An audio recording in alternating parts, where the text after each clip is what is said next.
विश्वाला शांतीचा संदेश देणारे महाकारुणिक भगवान तथागत गौतम बुद्ध, हिंदवी स्वराज्य संस्थापक, बहुजन प्रतिपालक, रयतेचे राजे छत्रपती शिवाजी महाराज, भारतीय राज्यघटनेचे शिल्पकार, विश्वभूषण, महामानव, भारतरत्न डॉक्टर बाबासाहेब आंबेडकर, माता जिजाऊ, माता रमाई, माता भवानी, माता सावित्रीबाई, माता अहिल्यादेवी, या सर्व महामानवांच्या आणि महामातांच्या विचारांना विनम्र अभिवादन करते.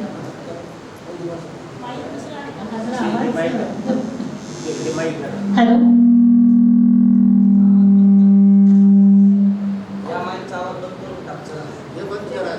हॅलो हॅलो हॅलो, आवाज येतोय सगळ्यांना?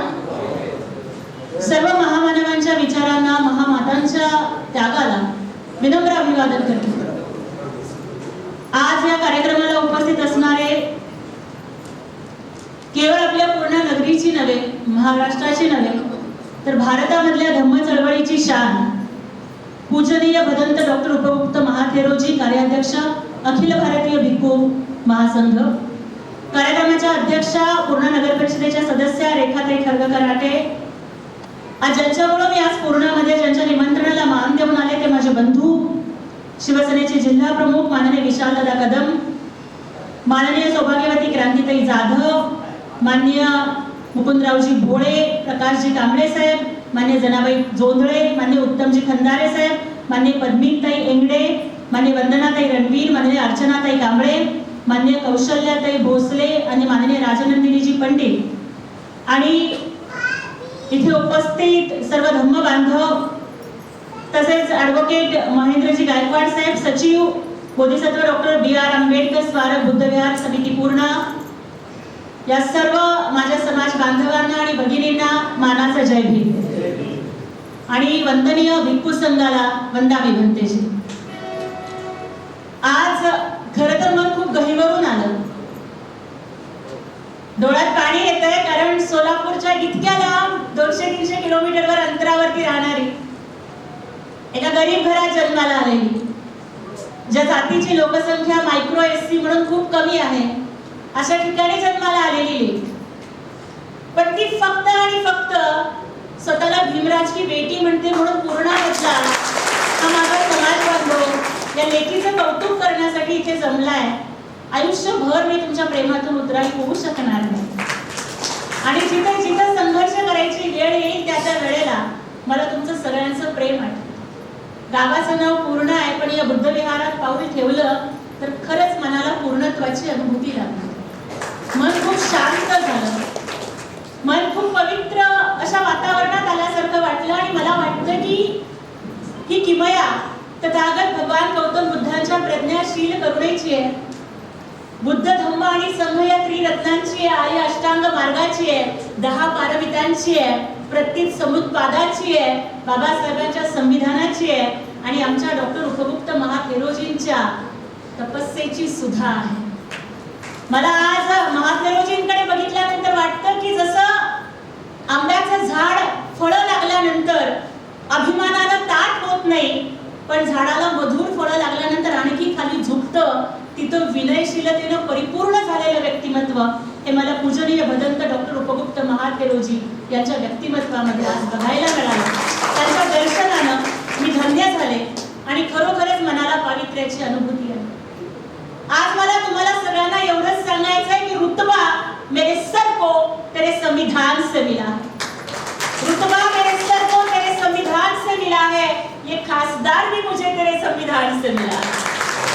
औरों को जो मिला है वो शायद मुकद्दर से मिला है, औरों को जो मिला है वो शायद मुकद्दर से मिला है, लेकिन मुझको तो ये मुकद्दर भी बाबा साहब के संविधान से मिला. कोणत्या शब्दावर उपकार मानू मी बाबासाहेबांचे? कोणत्या शब्द? खूप लहान होते.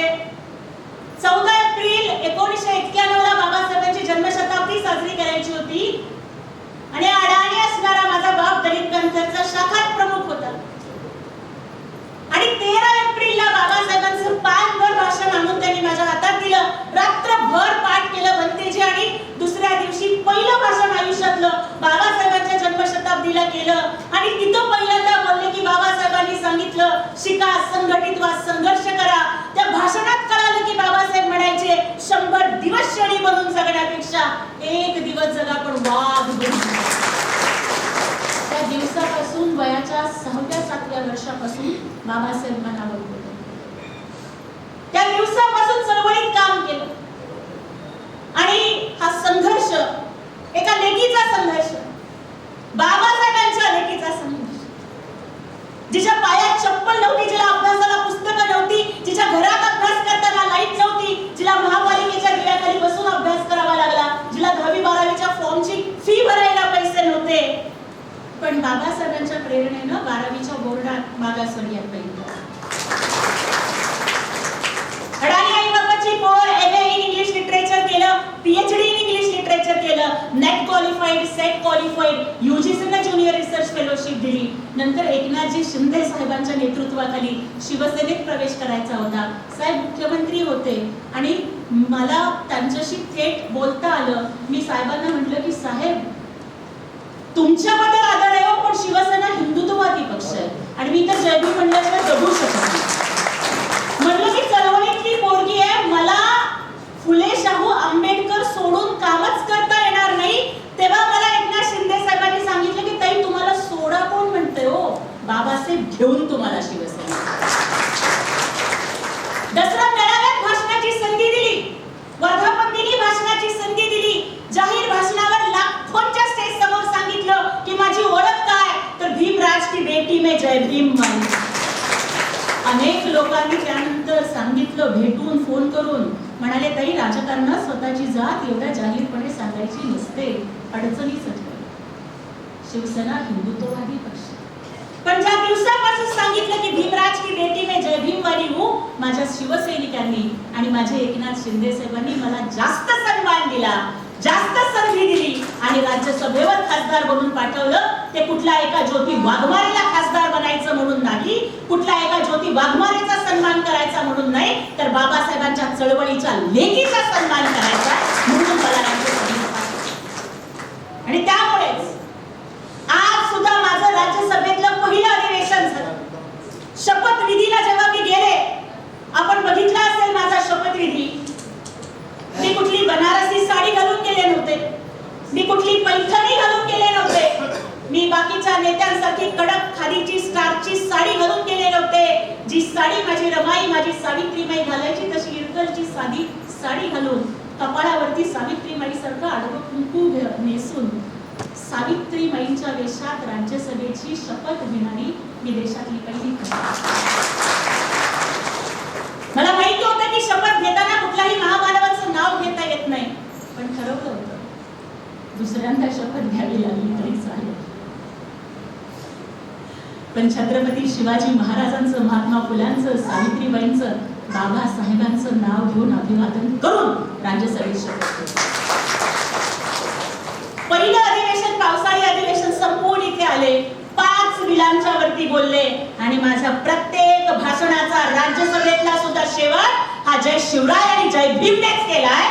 कारण कुठेही गेले तरी माझी ओळख काय आहे की मैं फूलों पर नहीं कांटों पे चल के यहाँ तक आई हूँ. मैं फूलों पर नहीं बल्कि कांटों पे चल के यहाँ तक आई हूँ. हर तकलीफ से लड़कर अपनी पहचान बनाकर यहाँ तक आई हूँ. संविधान की ताकत से लड़कर मैं इतिहास बदल दूंगी. मैं भीमराज की बेटी हूँ, मैं शेरनी की तरह ही गरजूंगी. बाबासाहेबांचं संविधान मला ते ताकद देतं म्हणून मी बोलू शकते. आणि आज आम्हाला माननीय एकनाथजी शिंदे साहेब आणि खासदार डॉक्टर श्रीकांत शिंदे साहेबांच्या सारखं नेतृत्व मिळालं की स्वतःच्या लेकीला खासदार या महाराष्ट्रामध्ये अनेकांनी केलं, पण भीमराज की बेटीला खासदार हे शिंदे साहेबांनी केलं. त्यामुळे त्यांच्या प्रति कृतज्ञ आहे. मी एवढंच सांगू इच्छिते, आदरणीय भंतेजी, आपण बुद्ध गयेचा प्रश्न असेल, आपल्या फुटओव्हर ब्रिजचा प्रश्न असेल किंवा इथल्या बांधकामाच्या संदर्भातल्या निधीचा प्रश्न असेल, खासदार बनून नाही, बाबासाहेबांच्या चळवळीची भीमसैनिक म्हणून मी या सगळ्या प्रश्नांच्यासाठी स्वतः प्रयत्न करेन. मी आज आपल्याला सगळ्यांना शब्द देते. मी एवढंच सांगू इच्छिते की दिल्लीमध्ये असताना खासदार म्हणून माझ्या राज्यसभेच्या कारकिर्दीची 6 वर्ष माझ्या समाजाला, माझ्या चळवळीला माझा अभिमान वाटेल अशा पद्धतीचं काम करत राहा. संविधानाची जी मूल्य बाबासाहेबांनी दिली ती संविधानाची मूल्य प्रत्यक्षात उतरवण्यासाठीचा माझा संघर्ष असेल. जेव्हा जेव्हा मी राज्यसभेत बोलेन तेव्हा स्वतःसाठी बोलणार नाही, या देशातल्या शोषितांचा, वंचितांचा, महिलांचा आवाज बनवून बोलेन मी हा शब्द. आणि कुठल्याही पदावरती गेले तरी सुद्धा कधीच हे विसरणार नाही की आज आम्हाला जे मिळालं ते बाबासाहेबांच्या मिळालं. कधीच विसरणार नाही कि मेरे भीम ने जब आंखें खोली तो हर कोई इंसान बन गया, मेरे भीम ने जबान खोली तो हर कोई तूफान बन गया, मेरे भीम ने कलम खोली तो इस देश का संविधान बन गया, और उसी संविधान की वजह से चाय वाला पंतप्रधान और रिक्षा वाला मुख्यमंत्री बन गया. इस संविधानाची किमया आहे आणि त्या संविधानाच्या प्रती नतमस्तक होऊन काम करत राहील. आणि आपल्या सगळ्यांचं प्रेम, चळवळीतल्या माझ्या भावंडांचा विश्वास हीच माझी प्रेरणा आहे. ही प्रेरणा, ही ताकद आपण मला दिली, माझा सत्कार केला, याबद्दल अंतःकरणापासून नतमस्तक होते. आणि पूजनीय भंतेजींच्या आशीर्वादाने मी इथून पुढे सुद्धा अशाच पद्धतीनं लढत राहीन आणि संघर्ष करत राहीन. एकनाथजी शिंदे साहेबांच्या माध्यमातून, माननीय आपले समाज कल्याण मंत्री संजयजी शिरसाट साहेबांच्या माध्यमातून आणि आमचे युवा नेते, संसदीय गटनेते खासदार डॉक्टर श्रीकांत शिंदे साहेबांच्या माध्यमातून बुद्धगयाच्या प्रश्नाच्या संदर्भात आपण जेव्हा कधी येणार आहात तेव्हा आपण तिथल्या सगळ्या उच्च पदस्थांशी मीटिंग लावूया. 19 तारखेलाच माझी रेल्वे बोर्डच्या सोबत मीटिंग आहे. दादा आपण मला फुटओव्हर ब्रिजचा एक निवेदन मला व्हॉट्सअप करा. 19 तारखेच्या मीटिंग मध्येच मी तो प्रश्न घेते आणि आमचे संसदीय नेते खासदार डॉक्टर श्रीकांत शिंदे साहेबांना घेऊन स्वतः मी रेल्वे मंत्र्यांना भेटून हा फुटओव्हर ब्रिजचा प्रश्न मार्गी लावू. आणि त्यासोबतच आपण मला हे पत्र दिलेलं आहे की पूर्ण बुद्ध विहार येथील वरच्या मजल्याच्या बांधकामासाठीच्या निधीचं, तर मी तर म्हणते की निधी म्हणून नाही तर धम्मदान म्हणून आणि धम्म चळवळीतलं योगदान म्हणून नक्कीच या संदर्भामध्ये आपल्या सगळ्यांच्या अपेक्षेप्रमाणे मी ती पूर्तता करेन. एवढंच बोलते आणि तुम्हा सगळ्यांचं प्रेम, आशीर्वाद माझ्या पाठीशी राहावा एवढीच अपेक्षा करून इथे थांबते. जय हिंद, जय महाराष्ट्र, जय शिवराय, जय भीम.